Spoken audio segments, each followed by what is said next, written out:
नमस्कार, आप देख रहे हैं देवभूमि समाचार में आपके साथ प्रियंका मलिक हाजिर। उत्तराखंड की तमाम छोटी बड़ी खबरें लेकर खबरों का रुख करेंगे, लेकिन सबसे पहले एक नजर डाल लेते हैं इस वक्त की हेडलाइंस पर। बीजेपी विधायक प्रमोद नैनवाल के भाई सतीश नैनवाल के खिलाफ मुकदमा दर्ज। भारत नेपाल सीमा पर अवैध हथियारों के साथ किया था अरेस्ट। विधायक पर भी उठ रहे सवाल। राज्य कर्मचारियों की आरएसएस कार्यक्रम में शामिल होने की अनुमति पर हरदा ने उठाए सवाल। कहा, राजनीतिक कार्यक्रमों में अधिकारियों और कर्मचारियों का शामिल होना दुर्भाग्यपूर्ण। टिहरी के आपदा प्रभावित क्षेत्रों में पुनर्निर्माण कार्य जारी। प्रभावित परिवारों को दी जा रही हर संभव मदद। क्षेत्र की हर स्थिति पर विधायक और प्रशासनिक अधिकारियों की नजर। और देहरादून के वेलहम बॉयज स्कूल में जूनियर छात्र के साथ यौन शोषण मामले में 0 एफआईआर दर्ज। अगले हफ्ते पीड़ित के परिजनों से होगी पूछताछ। मामले में जांच जारी। हेडलाइंस के बाद बुलेटिन में खबरें विस्तार से। रानीखेत से बीजेपी विधायक प्रमोद नैनवाल का भाई सतीश नैनवाल के पास से कारतूस बरामद किए गए हैं, वो भी भारत नेपाल सीमा से, जिसके बाद विधायक पर भी सवाल उठ रहे हैं। इस पूरे प्रकरण के बाद कांग्रेस को अब फिर से बीजेपी को घेरने का एक नया मुद्दा मिल गया है। यह रिपोर्ट देखिए।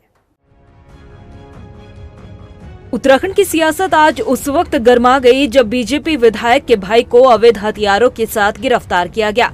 दरअसल रानीखेत से बीजेपी विधायक प्रमोद नैनवाल के भाई सतीश नैनवाल और उनके ड्राइवर को भारत नेपाल सीमा के पास चेकिंग के दौरान 40 जिंदा कारतूस के साथ एसएसबी ने गिरफ्तार किया। बताया जा रहा है कि शुक्रवार की शाम बनबसा भारत नेपाल बॉर्डर पर तैनात सीमा सुरक्षा बल की 57 वाहिनी के जवानों द्वारा सीमा से आवागमन करने वाले सभी यात्रियों की चेकिंग की जा रही थी और इसी दौरान संदिग्ध अवस्था में यात्रा कर रहे 2 व्यक्तियों को चेकिंग के लिए रोका गया। रोके जाने पर पहले तो दोनों ने चेकिंग से आनाकानी करने की कोशिश की, लेकिन जब एसएसबी के जवानों द्वारा उनकी चेकिंग की गई तो उनके सामान से 7.65 mm के 40 जिंदा कारतूस बरामद किए गए। इसमें कल रात सूचना मिली थी कि एसएसबी चेक पोस्ट में एक्सरे मशीन में कुछ जिंदा कारतूस पकड़े गए। उसके बाद एसएसबी ने इसमें फर्क बना के हमारे पास सुपुर्दगी की थी जिंदा कारतूस में अभियुक्त। उसमें पुलिस ने मुकदमा पंजीकृत किया हुआ है और आगे की वैधानिक कार्रवाई जारी है। इस मामले में मुकदमा दर्ज कर लिया गया है, लेकिन उधर विधायक का भाई गिरफ्तार हुआ नहीं था कि इधर राजधानी देहरादून में बैठे विधायक प्रमोद नैनवाल समेत पूरी बीजेपी सरकार कांग्रेस के निशाने पर आ गई। कांग्रेस ने न सिर्फ विधायक प्रमोद नैनवाल पर सवाल खड़े किए, बल्कि पूरे बीजेपी सरकार को घेरते हुए कटघरे में खड़ा कर दिया। साथ ही पुलिस प्रशासन पर विधायक के भाई को बचाने का भी आरोप लगाया गया। और क्या इंटरनेशनल ट्रीटी में ये भी तय है कि आप भारत के लाइसेंस को लेकर ये गोली बारूद लेके दूसरे देश में जा सकते हैं? क्या देश की सीमाएं नाप सकते हैं आप? यहाँ तक कि जिन राज्यों में आपको लाइसेंस निर्गत है, 3 राज्य से ज्यादा राज्य आप असला बारूद लेके नहीं जा सकते। और आज आप क्या कहते हैं, लेके गए और 40 कारतूसों के संग आपको पकड़ा है सीमा सशस्त्र बल ने, और अब प्रशासन जो है उनको समय दे रहा है कि आप लाइसेंस दिखा दीजिए। ये घटना अत्यधिक चिंताजनक है और ये और चिंताजनक हो जाती है जब हम देखते हैं कि सत्ता प्रतिष्ठान देहरादून से दिल्ली तक इस घटना को दबाने की कोशिश कर रहा है, इसको हसप करने की कोशिश कर रहा है। और इसलिए हमने आज आपके माध्यम से हम राज्य के लोगों के सम्मुख जा रहे हैं और आवश्यकता पड़ी और तथ्य इकट्ठा करके हम महामहिम राज्यपाल के पास भी जाएंगे। जहां एक तरफ कांग्रेस जमकर बीजेपी को घेरने का काम कर रही है, तो वहीं बीजेपी विधायक प्रमोद नैनवाल अपने भाई के पक्ष में बचाव करते नजर आए। प्रमोद नैनवाल का कहना है कि उनके भाई के बैग में गलती से कारतूस चले गए थे। उनके भाई के पास पिस्टल का लाइसेंस भी है, लेकिन उस वक्त उसके पास पिस्टल नहीं थी। उसकी लाइसेंसी, उसके पास पिस्टल है। कल जो मुझे बताया कि कल जब वो चूँकि वो लेबरों के काम से बनबसा आते जाते रहता है, तो लेबरों को लेने के लिए जब वो जा रहा था तो जल्दीबाजी में जो बैग था, उस बैग से बैग की बाहर की जेब में उसके लाइसेंसी जो पिस्टल थी उसकी गोलियां निकालना वो जल्दीबाजी में भूल गया। और जब वहाँ एसएसबी ने उसको चेक किया होगा तो वो निकल गया। उसके बाद एसएसबी ने पुलिस वालों को बुलाया, तो फिर उसके बाद जब एसएसबी और पुलिस के आने के बाद उन्होंने कागज़ मांगे तो उसने ओरिजिनल जो रसीद की है, पिस्टल की गोली की जो रसीद की जो रसीद है वो और पिस्टल का ओरिजिनल लाइसेंस दिखाया पुलिस वालों को, तो पुलिस वालों ने उसे संतुष्ट होकर के उनको घर भेज। ये कोई पहला मामला नहीं है जब विधायक प्रमोद नैनवाल अपने भाई सतीश नैनवाल की वजह से चर्चाओं में आए हो। इससे पहले भी उद्यान घोटाले और ग्राम प्रधान के साथ मारपीट और जान से मारने की धमकी देने वाले मामले में भी प्रमोद नैनवाल अपने भाई की वजह से सुर्खियों में रह चुके हैं। अब एक बार फिर से विधायक प्रमोद नैनवाल की छवि को नुकसान पहुंचा है। वहीं टिहरी के आपदा प्रभावित क्षेत्र भिलंगना में राहत बचाव और पुनर्निर्माण कार्य किया जा रहा है। आपको बता दें कि जुलाई और अगस्त में टिहरी के घनसाली क्षेत्र में हुई अतिवृष्टि के बाद से यहां कई परिवार आपदा से प्रभावित हुए हैं। लोगों की मूलभूत सुविधा जैसे कि बिजली, पानी और बच्चों की शिक्षा को लेकर प्रदेश सरकार हर जरूरी कदम उठा रही है। उधर राहत बचाव कार्यों में तेजी लाने के लिए जिलाधिकारी और क्षेत्रीय विधायक शक्तिलाल शाह मॉनिटरिंग लगातार कर रहे हैं। हमारी रोड्स हैं, जैसे पिंसवाड़ की रोड है और कुछ हमारे कुछ क्षतियाँ स्कूल के भवनों की हुई हैं, कुछ टीचर्स की नियुक्ति की बात है।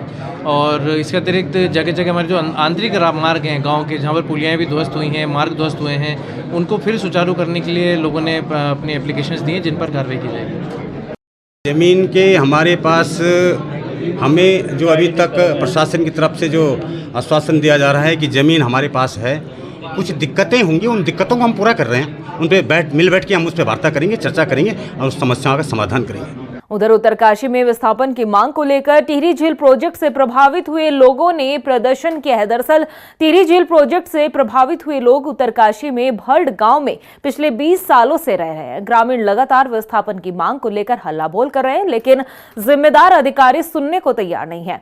अब ग्रामीणों का कहना है कि टिहरी झील का पानी बढ़ने से उनके खेत खलियान और आशियानों पर खतरा मंडरा रहा है। उन लोगों ने हमें बुलाया, हम बार बार गए उनके बुलाने पे, उस समय भी उन लोगों ने हमें कोई उसका जानकारी नहीं दिया।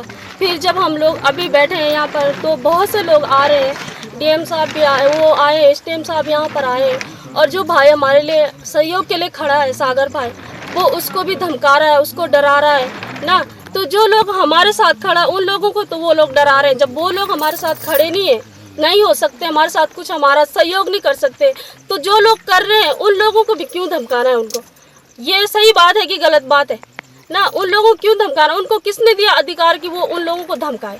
वहीं प्रदेश में नशे के खिलाफ चल रहे अभियान को और प्रभावी बनाने के लिए पुलिस अब एक और कदम उठाने जा रही है और इसमें आम जनता का भी सहयोग लिया जाएगा। इस अभियान के लिए पुलिस ने एसओपी तैयार कर ली है। एसएसपी अजय सिंह ने बताया कि नशे पर लगाम लगाने के लिए थाना स्तर पर क्षेत्रीयवार नशा निरोधक समितियां बनाई जाएगी। उन्होंने बताया कि थाना स्तर पर इन समिति बनाने के लिए 15 दिन का समय दिया गया है और इन समितियों में सदस्य जो होंगे वो छात्र छात्राएं, युवा वर्ग और समाज सेवी के जो सदस्य हैं उन्हें शामिल किया जाएगा। इसमें एक एनएसएस करके बनाया नशा निरोधक समिति। इसमें पहले उन क्षेत्रों को चयनित किया गया जहां पर इस तरह के नशे के शिकायत हो या शराब की शिकायत हो, और उन क्षेत्रों को चयनित करने के बाद थाना प्रभारी का दायित्व जो वहाँ से 10-15 जो ऐसे सम्मानित लोग हैं जो सामाजिक रूप से जुड़े हैं उनकी एक समिति बनाई है और समिति के बाद उनके द्वारा जो भी शिकायतें मिलती है या जो उनकी इन्फॉर्मेशन मिलती है उनके साथ ऐसे लोग को पकड़ा भी जाए और ऐसे लोग नशे की जो लगातार आदत पड़ गई है उनको मेन स्ट्रीम में कैसे लाया जाए, तो सामाजिक रूप से उनकी इन्वॉल्वमेंट करने के लिए कदम उठाया गया। वहीं देहरादून के वेलम बॉयज स्कूल में जूनियर छात्र के साथ यौन शोषण मामले में 0 एफआईआर दर्ज की गई है। आपको बता दें कि गुवाहाटी से एफआईआर को डानलवाला कोतवाली को ट्रांसफर किया गया। मामले पर जानकारी देते हुए एसएसपी अजय सिंह ने बताया कि अगले हफ्ते पीड़ित छात्र के परिजनों को भी पूछताछ के लिए बुलाया जाएगा। 0 एफआईआर दूसरे प्रांत से असम से प्राप्त हुई थी। 0 एफआईआर के बाद उसको विधिवत जो है क्राइम नंबर पर रजिस्टर्ड कर लिया गया, क्योंकि पोक्सो से संबंधित प्रकरण है और खासकर एक बोर्डिंग स्कूल से संबंधित है जहाँ काफ़ी सारे छात्र पढ़ते हैं। तो पहले जो बयान जो किया ऑडियो वीडियो बयान जो है चूँकि काफ़ी डिस्टेंस प्लेस पर थे, तो आईओ द्वारा जो है वीडियो रिकॉर्डिंग जो नए कानून के तहत उनके बयान दर्ज कर लिए। पीड़ित बच्चे के भी दर्ज किए गए, साथ ही साथ पेरेंट्स के भी दर्ज किए गए और उनको अवगत कराया गया कि यथाशीघ्र चूँकि यहाँ का जुडिडिक्शन न्यायालय का यहीं पर है, तो यहाँ पर आके अग्रिम जो भी हमारी विधिक कार्रवाई होती है, चाहे वो माननीय न्यायालय में हमें बयान दर्ज कराने हो, चाहे अन्य जो प्रक्रिया होती है, इस संबंध में उनको अवगत करा दिया गया। वहीं पूरे प्रदेश के साथ साथ देहरादून और अन्य जगहों पर गणेश चतुर्थी बड़े ही धूमधाम से मनाई गई है। आपकी स्क्रीन पर नजर आने वाली तस्वीर धर्मनगरी हरिद्वार से सामने आई, जहां गीता भवन में गणपति जी की स्थापना की गई। आपको बता दें कि इस साल महामाया गणपति संगठन ने क्लाइमेट चेंज की थीम से पंडाल को सजाया, जिसको देखने के लिए लोग दूर दराज से यहां पर पहुंचे हैं और संगठन द्वारा पर्यावरण संरक्षण पर दिए गए संदेश की तारीफ भी की जा रही है। और आज ऐसा माना गया है कि आज के दिन जो है भगवान जी का जन्म हुआ है, भगवान गणपति का जन्म हुआ है, जो इस मूर्ति को 10 दिन तक अपने घर में रखते हैं। जो भी हमारे कष्ट है, जो भी दुख है, वो भगवान गणेश अपने साथ लेकर के चले जाते हैं। इसीलिए हमारे भारत में, अब पूरे भारत में दक्षिण से लेकर उत्तर तक जहाँ भी आप जाएंगे, एक प्रथा बन गई है गणपति पूजा की। और जो थीम इस वर्ष की जो इनके द्वारा चयनित की गई है, जलवायु परिवर्तन और प्रकृति का संरक्षण, वो बहुत अच्छी एक थीम है और बहुत ही अच्छे भाव और नेक सोच के साथ ये जो है आयोजन किया गया है। मुझे विश्वास है कि इस प्रकार के आयोजनों से जो हमारे आम जनमानस हैं, उनके मन में पर्यावरण के प्रति और जलवायु परिवर्तन के प्रति जो एक चेतना है वो विकसित होगी और लोगों को कहीं ना कहीं धर्म के माध्यम से ये प्रेरणा मिलेगी कि जो वन्य जीव हैं और वन है, उनका संरक्षण किया जाए। वहीं राजधानी देहरादून में भी श्रद्धालु गणेश चतुर्थी को लेकर काफी उत्साहित नजर आए। तस्वीरों में आप देख सकते हैं कि देहरादून का बाजार बप्पा की सुंदर सुंदर मूर्तियों से सजा हुआ नजर आया। गणेश उत्सव के साथ ही जो गणेश चतुर्थी का त्योहार है, उसको लेकर लोगों में काफी उत्साह देखने को मिला।